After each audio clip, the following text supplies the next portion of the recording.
સુરત ઓલપાડ અરેઠાના તડકેશ્વર ખાતે ભ્રષ્ટાચારની ટાંકીની શાહી ભૂસાઈ નથી, ત્યાં વધુ એક ટાંકીમાં ભ્રષ્ટાચાર. ઓલપાડના કુરસદ ગામે લાખો રૂપિયાના ખર્ચે બનાવેલ ટાંકીમાં ભ્રષ્ટાચાર. ટાંકીનું હજી લોકાર્પણ નથી થયું. સેફટી વોલના પ્લાસ્ટરમાં પડવા લાગ્યા ગાબડા. 25 લાખના ખર્ચે ટાંકી બનાવવામાં આવી છે. ગ્રામજનોને શુદ્ધ પીવાનું પાણી મળી રહે તે માટે ટાંકીનું નિર્માણ કરાયું હતું. લોકોના ઉપયોગ પહેલા જ પ્લાસ્ટરમાં ગાબડા પડતા ગ્રામજનોમાં રોષ જોવા મળી રહ્યો છે. ઉપરથી નીચે જાય છે. કેવો લાઈવ વિડિયો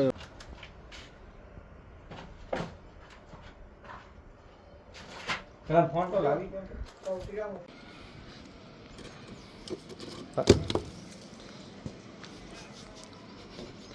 સરપંચનું પ્રમુખ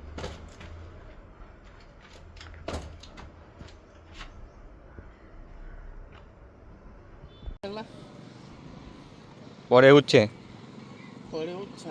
એ નહીં એનો ઉભા રાખ.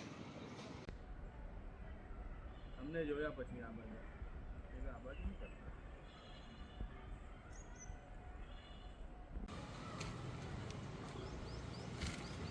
આ ગામમાં બોલાવો આ કરી નાખશે.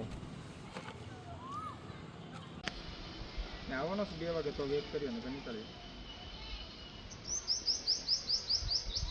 દુકાને કઈ નહીં મળે તમે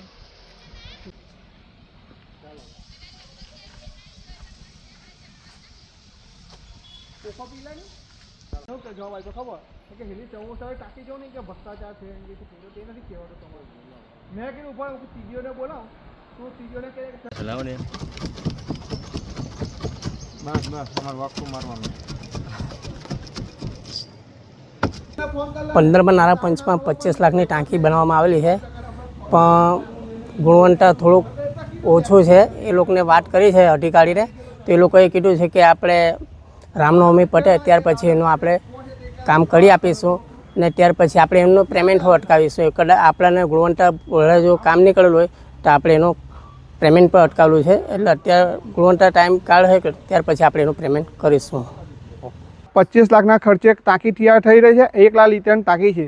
એમાં અમે જોયું ઉપર ચડીને તો એવું લાગ્યું કે આ વોલ બરાબર નહીં, તો અમે હલાવી તો વોલ પડી ગઈ. એટલે અમે સરકારી અધિકારીને રજૂઆત કરી, તો સરકારી અધિકારી એવું કહેવા માગે છે કે આના અમે પૈસા કાપી લઈશું.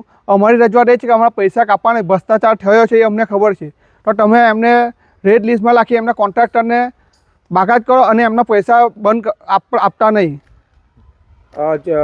આ બાબતે જે ગ્રામ પંચાયત છે તેઓને પણ કંઈક રજૂઆત થઈ છે. મેં ગ્રામ પંચાયતમાં રજૂઆત કરી હતી, પણ સરપંચશ્રીએ કીધું હતું કે અમે એમને જે લેટર પેડ આપવાના ક્લિયરિંગ અમે લેટર પેડ આપશું નહીં.